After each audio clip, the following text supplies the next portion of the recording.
Hi, it's Dan from HumidorGuitars.com again. One of the cool things about the cigar box movement is that it attracts new people to the genre of making homemade instruments, and you get some people that may not have already been playing an instrument. They may never play guitar, never learned, and they're attracted to the appeal of only 3 strings and the ability to play songs a lot easier than trying to learn a full 6 string.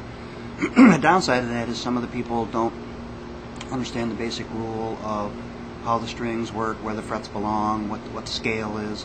So this video is really for people that are not previously guitarists. They're wanting to learn from scratch. If you already know how to play and you understand what a scale on a guitar is, then this video is not for you. But this is for the new folks that just have a few basic questions about how to lay out a guitar. So what I'm going to do is I got a couple of boxes, and I got a box guitar that's halfway made right now, and I'm going to show you how I lay them out. Again, other people do it differently. It's up to you how you want to do it, but I'm just going to show you the basics. The one thing you have to make sure of is that whatever scale you use, that it's going to fit on your guitar, and that the frets are going to be in the right spot, so when you go to play it, it's not going to be all goofed up. So with that, I'm going to give you a little look at one of the ones I'm working on and show you a couple boxes, and I'll explain to you what I'm talking about. So obviously one of the first things you need to decide is what kind of box you're going to use. So I've got 2 different size boxes here. First is a Cohiba, black with the red dot, and there's an Arturo Fuente Queen Bee. Now you notice that there are 2 dramatically different sizes. I like to build mine where the length of the neck, or the scale of the neck, is cosmetically pleasing to go along with the box. I think if you take a full 25.5-inch fender scale neck and you stick it on a smaller box like this, it's going to look out of proportion. So I try to make mine with a longer scale on the bigger boxes and a shorter scale on the smaller boxes. So try to use that in your decision-making process of what scale you want to build it as. Now I have one right now that I built that is it's the God of Fire by Carlito, and this has a 24-inch scale neck on it. Kept it a little shorter because the box was a little smaller. When I lay a neck out, I actually write on the side, you can't see it in the video, but I write on the side of the neck where the scale mark is, so I have an idea approximately where the bridge is going to sit. So in this case it's about 30% up of the body of the guitar. So you have a bolt for the nut, which always strikes me as being kind of ironic. And then I have another piece of threaded rod with some acorn nuts in it, and you use that for the bridge.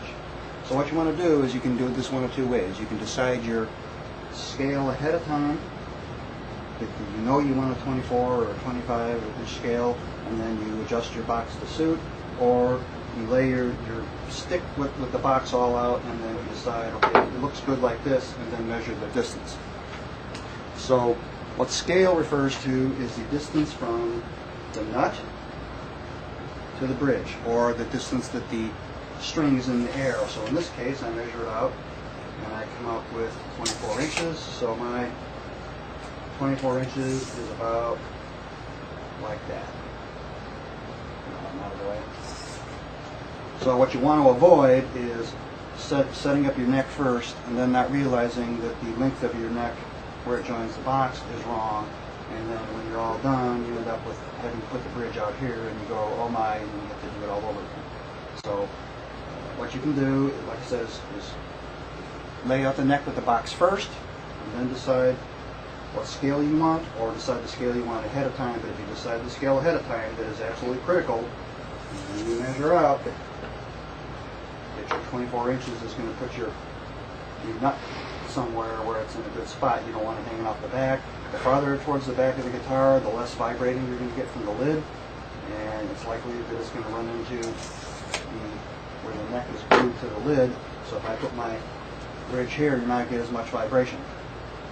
If you're playing electrically, it's probably not an issue because your piezo is going to pick it up. If you're playing acoustically, you're not going to get as much volume out of it. So the other thing is you want to know where your 12th fret is, which is the octave.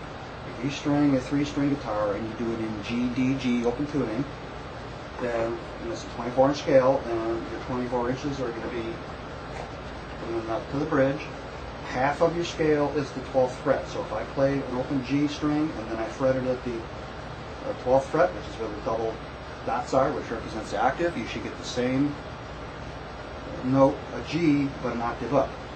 So 12th fret in a 24-inch scale, halfway up, it's 12 inches.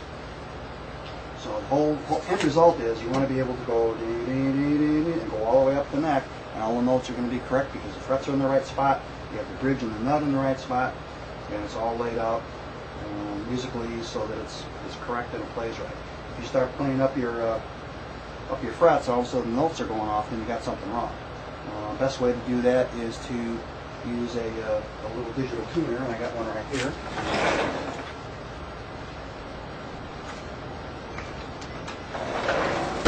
This one happens to be made by Chord, and it's like, I don't know, 25 bucks or something.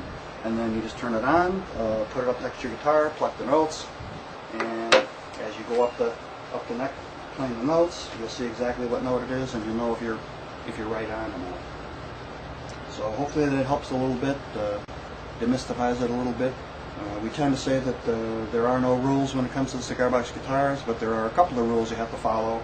And if you're going to fret a neck, you got to follow the rule of the scale and make sure that all your notes are correct and your scale is correct and that the frets are in the correct spot. Hopefully that demystifies it a little bit. And stop by my site at www.humidorguitars.com, and we'll see you around.